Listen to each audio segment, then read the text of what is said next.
वसीम बदामी भाई, अगर इमरान खान साहब के मुतालबे के मुताबिक पाकिस्तान में फौरी तौर पे इलेक्शन का इनेकाद हो जाता है तो क्या आपके ख्याल में इकॉनमी का मसला हल हो जाएगा, सारे हमारे मसले हल हो जाएंगे इलेक्शन के नतीजे में? मुझे ये जरूर लगता है कि इलेक्शंस होने का एक मुमकिन फायदा ये जरूर होगा कि अभी जो एक जारी इंस्टेबिलिटी है कि इलेक्शन कराओ नहीं कराओ, हुकूमत मुद्दत पूरी करेगी नहीं पूरी करेगी, हुकूमत अर्ली इलेक्शन में जाएगी नहीं जाएगी, पता होगा कि अब जो भी इख्तिदार पे आ गया वो है अगले 5 सालों के लिए वो अपनी पॉलिसीज बनाएगा, तो फौरी तौर पे नहीं लेकिन आगे जाकर कुछ अरसे में इस्तेकाम आएगा। अभी तो इस गवर्नमेंट का पहला साल ही उसका आखिरी साल है और जो है वो एक तरफ खान साहब खड़े हैं एक तरफ भी, तो ये मुझे जरूर लगता है कि थोड़ा सा इस्तेकाम जरूर आएगा। लेकिन बहरहाल इलेक्शन कराना ना कराना इस गवर्नमेंट का राइट है कि वो डिसाइड करे कि उन्हें कब कराना। मुझे फिलहाल ये मूड में नजर आते नहीं है जावेद लतीफ साहब, इनका क्या मुश्किल फैसले लेने के बाद मूड में नजर नहीं आते। मुश्किल फैसले या तबाहकुन फैसले? अब मेरा ख्याल में वो खिरत का नाम जुनू रख दिया, जुनू का खिरत, जब वही फैसले ये इमरान खान साहब करे तो तबाहकुन है और ये करे तो मुश्किल है, तो अपनी अपनी डेफिनेशन है ना सबकी। आपका क्या ख्याल है मुश्ताक भाई कि अगर इलेक्शन हो जाए तो मसले हल हो जाएंगे हमारे? अगर इलेक्शन हो जाए और फर्ज करें इमरान खान हार जाए तो आपका क्या ख्याल है, वो मान लेगा? वो नहीं मानेगा, एक और तहरीक शुरू हो जाएगी। एक और तहरीक। तो इसलिए मैं कहता हूं कि इलेक्शन फौरी इलेक्शन जो हैं, जब तक एक मिनिमम लेवल ऑफ कंसेंसस बुनियादी stakeholders, political stakeholders के दरमियान इलेक्शन लॉस के ऊपर, इलेक्शन रिफॉर्म्स के ऊपर, इससे पहले होने वाले इकदामात के ऊपर ना हो, उससे पहले इलेक्शन जो है फायदा नहीं देगा। इसलिए सबसे पहले तो एक कंसेंसस पॉलिटिकल स्टेक होल्डर्स के दरमियान और इलेक्शन लॉस की रिफॉर्म के हवाले से वो पैदा करना चाहिए ताकि जो इलेक्शन हो और उसके नतीजे में जो भी जीते उसको फिर लोग तस्लीम करें। पॉलिटिकल स्टेक होल्डर्स कौन है जरा बताइए?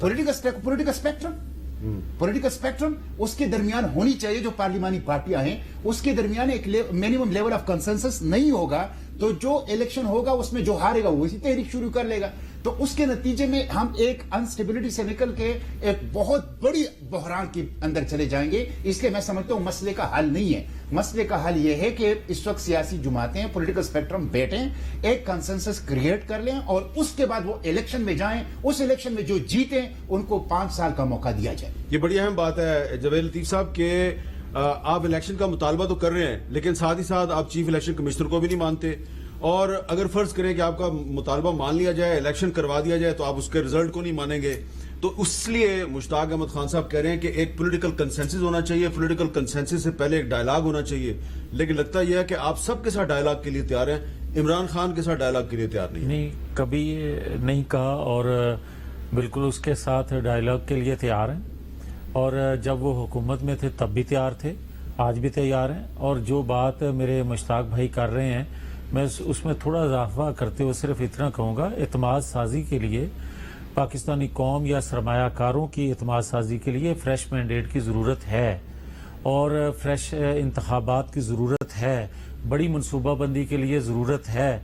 मगर क्यों नहीं करवाए जा रहे फौरी? वो बात जो कह रहे हैं मुश्ताक भाई वो बात दुरुस्त है कि आप ये देखें कि मालियाती अदारे जो हैं एक मुंतखब हुकूमत या अदम एतमाद के नतीजे में आई हुई हुकूमत के साथ उनके जो मफादात हैं उनका इंटरेस्ट वॉच नहीं कर रही, तो एक निगरान सेटअप के साथ मालियाती अदारे कैसे बेहतर कौमी मफाद में फैसले दे सकेंगे या एग्रीमेंट कर सकेंगे। ये वो बात है जिसके लिए हम चाहते हैं कि रिफॉर्म्स भी हम कर लें इस दौरान। ये हम चाहते हैं कि मालियाती इदारों से भी एग्रीमेंट ये हुकूमत कर ले, भले इसकी सियासी कीमत हमें चुकानी पड़े, मगर पाकिस्तान के लिए ये जरूरी है। तो ये एग्रीमेंट करने के बाद फिर अगला इलेक्शन कैसे जीतेंगे आप? देखें, आज पाकिस्तानी कौम को बिल्कुल ये खबर है कि इस नहज तक पाकिस्तान को कौन लेकर आया। अब वो एक सेकंड के लिए अब वो वक्त गुजर गया कि 20 साल बाद पता चले कि अदालती कत्ल था जुल्फकार अली भुट्टो का। आज आप देखें कि 4 माह के बाद लोगों को पता चल जाता है कि नवाज शरीफ के खिलाफ फैसला लिया गया। अभी इमरान खान साहब कहते हैं जी कि मैं जनाब गैर मुल्की साजिश के नतीजे में निकाला गया हूं, और बहुत से लोग कहते हैं हाँ ये सही कह रहा है। ये भी एक वजह है कि तो आप कैसे ये दावा कर सकते हैं ये कौम बड़ी वेल इन्फॉर्म्ड है, बड़ी बाशऊर है? मैं अर्ज करता हूं कि आप ये देखें कि 30 रुपए 2 दफा पेट्रोल की कीमत बढ़ाई गई,